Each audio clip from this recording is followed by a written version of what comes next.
What do you do, flight crew? FTC. Flight team, stand up! I'm too high to remember. It's November. We got Crime Reacts back at it again. Y'all stopping doing that dirt out there, huh? It's the holidays, man. Usually a lot of, you know what I'm saying, temptation happens during this time. I know. You want to get that Christmas present for your fam? Don't do nothing stupid to get that Christmas present, man. There's always going to be more Christmases. There's always going to be more Thanksgivings.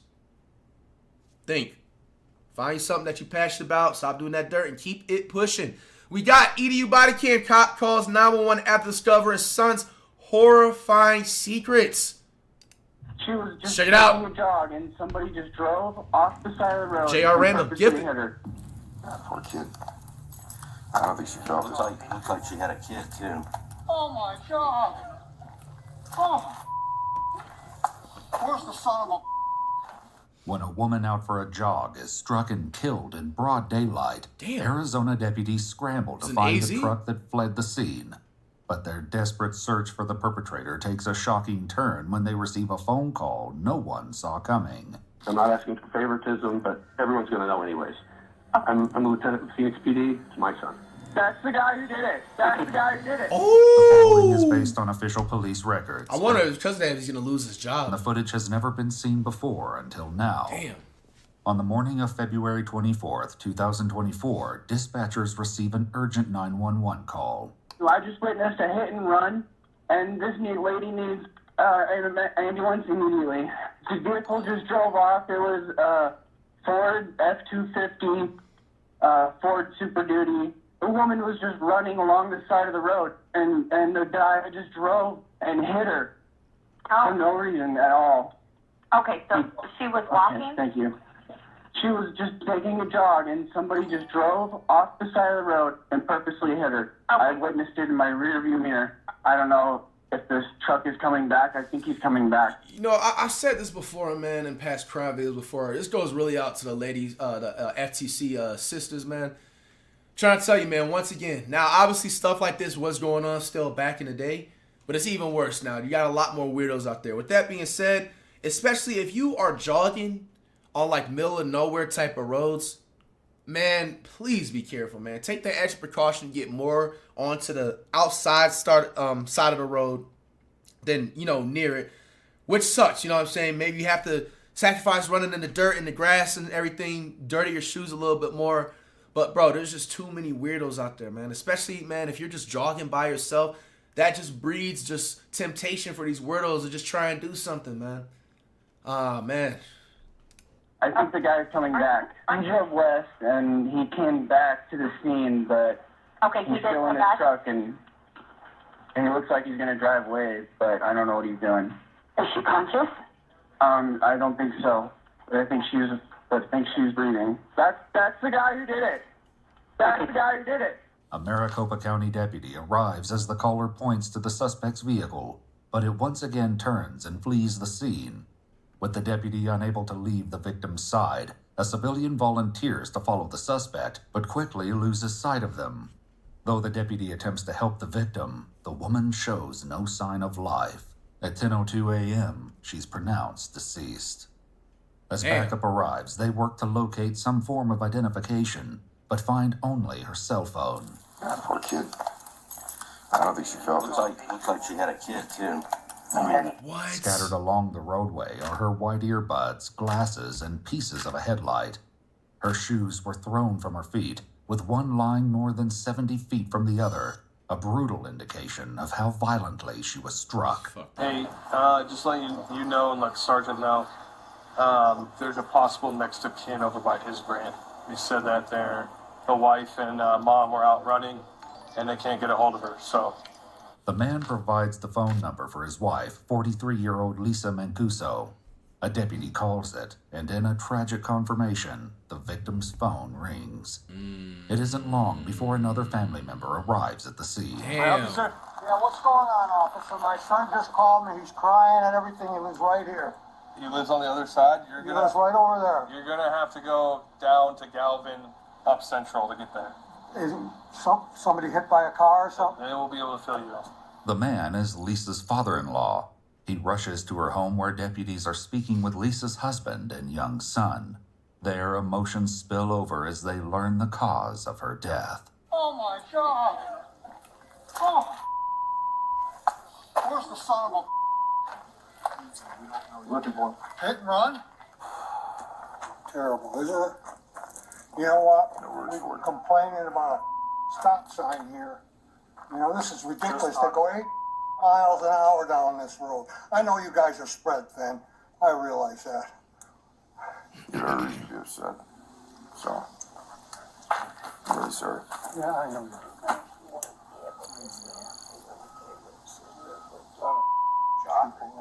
No, just what would pass the house. Lisa's husband Stephen attempts to pull up their security footage while friends and family try to comfort the young boy who has just lost his mother. You can be all right, buddy. It's all right. Great call. How's your chest, dude?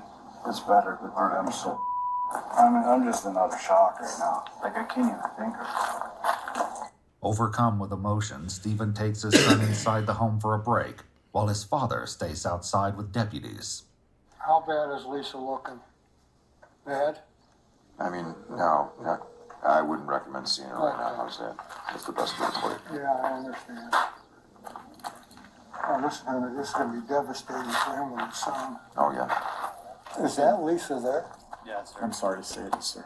I'm sorry. Oh my God. I'm so sorry. Oh, her poor son.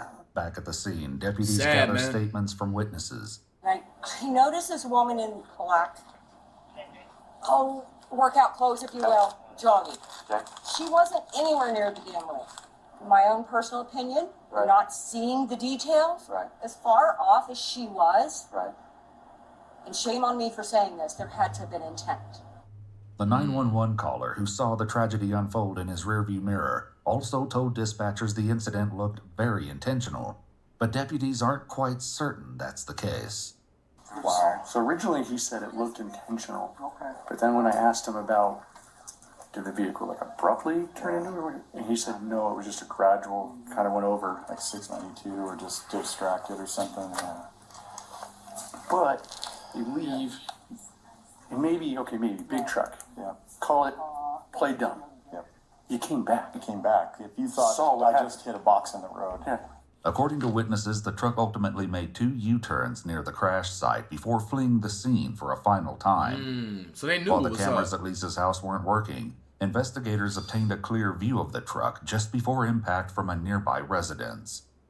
The 911 caller's SUV passes the home, followed moments later by the suspect's truck after rolling through a stop sign. The collision itself happens off Fine. camera, but the sound of the impact is fully captured. Despite clear footage of the truck and several witnesses, investigators are only able to get a partial license plate. Once images of the Yeah, you vehicle can take it begin off in, circulating like, on social media, 7 minutes. deputies receive a shocking phone call they never expected. Sheriff's Office, how may I help you? Hi, my name is Ben Moore, and I need to have a deputy dispatched out to me. The person that drove my son's truck last night, drove him home, hit a gal on Cloud Road and Central, and I just found out about it, so I was calling to see if they could come to my house. Is your son there? He's here. Yeah, he's here with me. And just so you know, I'm a lieutenant with Phoenix. I'm not asking for favoritism, but everyone's going to know anyways. I'm a lieutenant with Phoenix PD. It's my son. Lieutenant Moore's message is relayed to a Maricopa deputy Think he might lose who his reaches job, out yo? to him urgently for more details. Yes, I started getting phone calls. It's the only reason I even knew. So I went outside, I looked, there was damage on the front of the vehicle. And so I went inside and asked my son. His buddy called me immediately because he had seen the pictures online. Right. And said he was at breakfast. That kid's on the way here right now. Okay. The one that was at breakfast with him this morning. Yes, sir. That friend says that the girl he was on a date with Bro, was it driving just the shows truck. there's be cameras everywhere, bro. Honestly, he probably wouldn't even said nothing if he didn't see his photo on there. They got the exact truck, 4K pixels. Breakfast with him this morning. Yes, sir. That friend says that the girl he was on a date with was driving the truck. Where is the vehicle currently located? It's where he normally parks it, on the side of my house. Okay. It's on the side of the house. Was he in the vehicle when the crash happened? He doesn't know. He was passed out. Okay, I So, understand. Does he know who was in the vehicle? yes, he does. The deputy obtains his address and lets him know he needs to come speak with him in person. And like I said, there's nobody delayed reporting. I didn't know anything about it. No, I don't I even. started getting phone calls, and he was passed out in his bed Yeah. for as long as I can remember. So I don't know Thank the you. times, but I'm Yeah. just saying. So nobody was sitting here trying not to call you or anything. No, I am very grateful for you putting the pieces together, sir. Thank you, and thanks for your son for coming forward. It's the right thing to do. Yes, sir. So, just so they know, yeah. All right, you can take it out emoji only mode. Protection, Right. because this whole thing's weird. Yes. So he's going to cooperate. I'm just waiting for the attorney to call me back. So this Yeah. isn't because he's not going to talk. He's not going to cooperate. No, you he's know fully exactly. going We to just cooperate. have to make sure that, I know. that his rights are preserved. 100%. So, totally 100%. That's all it is, and I think you'd call for your son too. So I'm just, Absolutely. you know what I mean. When he arrives, Lieutenant Moore greets him in the driveway, along with his son, 20-year-old Jacob Moore. So we're going to do the initial, just get here, and then... Son, 20-year-old Jacob Moore. 20? So we're going to do the initial, just get here. He's and then 20? We're just going to kind of lock down until the detectives are done over there. Oh yeah, and I then- ran our then they'll fatality come squad over. at Phoenix for 4 years, so I've been a lieutenant for Phoenix for a long time, and this Okay. is one of the witnesses at the restaurant. Hi. Hi. Jackson. Okay. And they went to pick up another witness Okay. that was at the restaurant to bring him here. Just breathe, dude. If it wasn't you, don't worry about it. That's the big thing. Dad'll tell you, if it wasn't you, I get other things are going to happen, but He doesn't. He's a young kid. He's never dealt with I this know. before, so I know.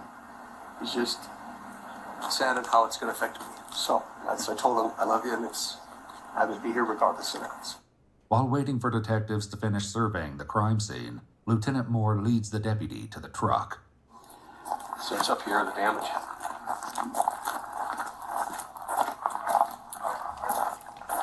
You can see, I didn't touch it, so you can see the body fluid. I'm sure that's what that is. So, Yeah. Damn. yeah. But this, I thought it was weird because I left the world back gate. And I came over here and went through the garage to get something. I'm like, why is this truck over here? It's never parked over here. And it's weird. So, strange. But, so. Well, unfortunately, crud happens, but... It took some. The deputy quickly snaps photos of the truck and the damage to the front left headlight. As another deputy arrives on scene, they learn the female Jacob claims was driving his truck is named Jenica. Do you know, has anyone got a hold of Jenica yet? He tried to call her Yeah. because, I was freaking out, mind you. And I know your camera's on. Hi, hello. I wear one at work too. So, Okay. I go, I need her name. And he's like, he was kind of a daze. So I woke him up. He was passed out. And it took him a little bit to know what was going on. And he was just tired. Right. And so I woke him up and he tried to call her. Right. And she didn't answer the phone. Okay. And so it's some girl he met that he went on a date with. Yeah. So I've never even met this girl. I don't know who she is. Do you think it started this morning? Or What's was that? The date, was it this morning? I have no clue, sir. Okay, I, no problem. Though Jacob isn't willing to speak to investigators without his lawyer present, his friend Jackson, who was with him this morning, agrees to answer questions. According to him, it wasn't a date, but rather a get-together involving multiple friends. After a long night out, the entire group went to a cafe called Heart and Soul. We were there, ate breakfast, had some drinks, Okay. and When you say drinks, I was drinking. I don't know what they were doing. They were at their own table. They were drinking too. Okay. What I remember drinking what? Orange juice, water? screwdrivers. Okay. So black and orange juice. But Kyle, another friend who was with them this morning at the cafe, also arrives and agrees to answer questions. Where'd this morning start? We went to breakfast at Heart and Soul, but to be honest with you, I wasn't paying any attention to what was going on there. How'd you get to Heart and Soul? I had some chick driving me, and to be honest, I don't even know her name. Oh, okay. She drove my truck. She drove your truck. Did she pick you up in your truck or come to your house first? And Yes, we picked my truck up, and then she drove me there. All right. So we came from, I'm sorry, I don't even know where the hell it was. we were in some house in Peoria or some shit. Yes. We came from there. Yeah. We went to my truck, and then we took my truck to Heart and Soul. Got and it. She drove back. And you don't know her name? I don't. She just was acting as your DD? Yes. Okay. Do you know her name at all? Any I nickname, first name, internet? Is she a friend of yours online? I don't even think I met her before last night, but she was But she's sober, got the that's all keys that to matters. your car. But she was sober, so it's all A that very matters. trusting man, because... By Kyle's account, neither of the intoxicated boys drove their trucks. instead relying on two girls, Jenica and another female, who will soon be located and questioned.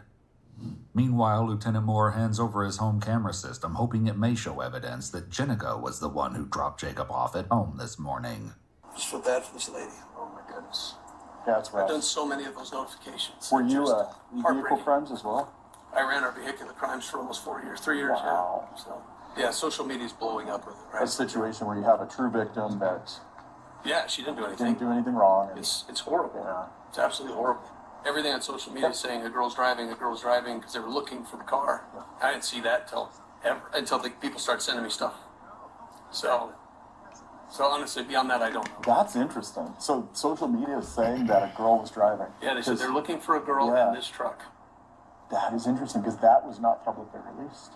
Investigators later locate Micah, the girl who acted as Kyle's designated driver from Heart and Soul Cafe.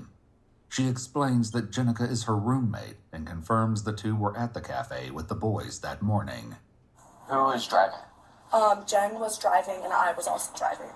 And Alright. then So you're driving whose vehicle? I was driving Kyle's Alright. and Jenica was driving Jacob's. By her account, Jenica didn't drive Jacob home, but rather to Kyle's house. Let me backtrack a little bit. You guys get to Kyle's. What happens after that? We get to Kyle's, we park the pickups, and we said goodbye to both of them, and we got in my car, and I drove back to campus with Jen. So Jen was in your vehicle. Yes. Jacob and Kyle stayed at Kyle's house. Is that correct? I believe so, unless they left after that, I'm not sure. Micah explains she and Jenica have been with the boys since the night prior, but struggles to recall specific times and locations. Her lack of certainty prompts the detective to interrupt the interview with a pointed question. Alright. Yeah. So I'm gonna ask you flat out. Are you covering for anyone? No, I have Alright. no idea what's happening. Okay. So do you understand the severity of this? I do, yes. Someone lost their life. Yes, I know. Alright. If I knew about it, I would say something. Like, I want to be in law enforcement after I get out of college. Like, I'm a justice studies major. Like, I would not do that at all. To piece together exactly what Y'all buying happened her after story? leaving the cafe, investigators will need to speak with Jenica. They prepare to follow Micah to her college dorms, where she believes Jenica will be. I know exactly how that family is feeling right now. Because I lost my dad a few years ago. So it just breaks my heart. At the dorms, Jenica admits to being at the cafe with the group and shares that Jacob and Kyle were intoxicated. Once they left, she confirms that Micah drove Kyle's truck and she drove Jacob's, with plans to meet at a friend's house. But what she says happened next changes everything. We were driving on like a freeway. He was like, "You missed a turn," like you didn't tell me. He's like, "You missed a turn, let me drive." And he started like yelling. And he was like, "It's my pickup, like let me drive." And I was like, "You know what? I don't want to be in this vehicle. Like, I don't want to drive you with you yelling at me." He was like all over me. And so I pulled over, so he drove there. After switching seats with Jacob and arriving at the friend's house, Jenica claims that Jacob didn't want to stay, as he was tired and just wanted to go home. According to her account, he drove away alone, leaving her in the driveway. So, about 10 o'clock this morning, a woman was jogging on Cloud Road, was run down by a gray Ford F-250 and killed. Truck's registered owner happens to be a police officer. His dad's a cop. He doesn't remember how he got there, but he claims that you were driving during the night. And that you were driving that truck, and he wasn't. During the hit? It's looking like they're trying to place you behind the wheel when that woman was struck and killed. What? Thankfully, investigators wouldn't need to rely on hazy accounts, as video evidence would clearly show who was driving the truck just before Lisa Mancuso was struck and killed. Just after 8 a.m. on February 24th, surveillance videos captured Jacob and Kyle arriving at Heart and Soul Cafe. Jacob can be seen dragging his feet, swaying off balance, This nigga and showing lit. signs of impairment. Minutes later, Swell arriving just after 8 a.m. on February 24th. Surveillance videos capture Jacob and Kyle arriving Stop getting behind the wheel cafe. and driving if it was Jacob. Jacob can be seen dragging his feet. Look at this nigga, bro. You look like you take them shots when you play in GTA and you drink a little bit, bro. You can't even move with your character, bro. The dude walking like a duck. Balance and showing signs of impairment. Minutes later, Jenica and Micah join the boys and sit at their table, and they're served alcoholic drinks. One friend, who wasn't with the group but seated in the bar area with Jackson, answers a serious question. Who purchased the liquor? Because you guys are underage. Ooh. You did? I forgot, because they did say Jacob was 20, even though he looks like he's 45, going through 2 different divorces. Were they asking for ID, or you just going there and... No, never asked. As their waitress explained, Ooh, that restaurant about to get shut down, boy. Kyle and Jacob were both increasingly showing signs of intoxication. They were just being obnoxious. They were sitting there dropping the N-word, calling each other and just using all kinds of profanities. Whoa, hold on. What? Showing signs of intoxication. They were just being obnoxious. They were sitting there dropping the N-word. Fuck you mean N-word, nigga? Fuck you mean? I don't see one black person in here, bruh. Not one. Yo. Each other and just using all kinds of profanity. So my concern was just to get them out. At one point, after purchasing another round of alcoholic drinks, the waitress gave them only orange juice, telling investigators it's what they do if they believe someone has had enough alcohol. Around 8:30 a.m., Jacob can be seen with his arms around Jenica. I ain't gonna lie, too, bro. If you're getting drunk anytime before like 5 p.m., whatever time zone you at, bro, you're going through something, dude. Something seriously is wrong with you. Bro, how can you be blasted at 8:30 a.m. in the morning, bro? Like, does that not sit right with you? Bro, 8:30 a.m. and you're blasted? With his head laying in her lap. He was passed out, like he was about to go to sleep, and they're like, yeah, he can't sleep up there. And I was like, yeah, it's probably best he leaves, so that's why. The girl goes, yeah, he's tired, so I'm gonna drive him. Man, Tree is not the same, bro. Which girl said that? Jen. She goes, I'm gonna drive his truck. And I go, perfect. And I walked to the door, and then I went back to the bar. Jackson stays behind at the cafe while the rest of the friend group prepares to leave. A short time later, the truck can be seen pulling into the driveway of their friend's house.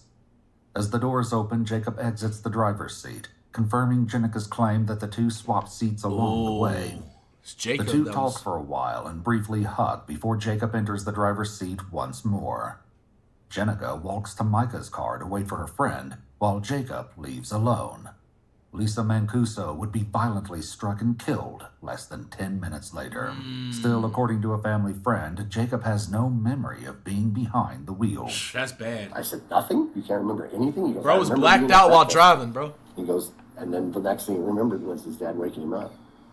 As more video footage is uncovered and additional friends are interviewed, investigators learn that Jacob began drinking as early as 11 p.m. the night before.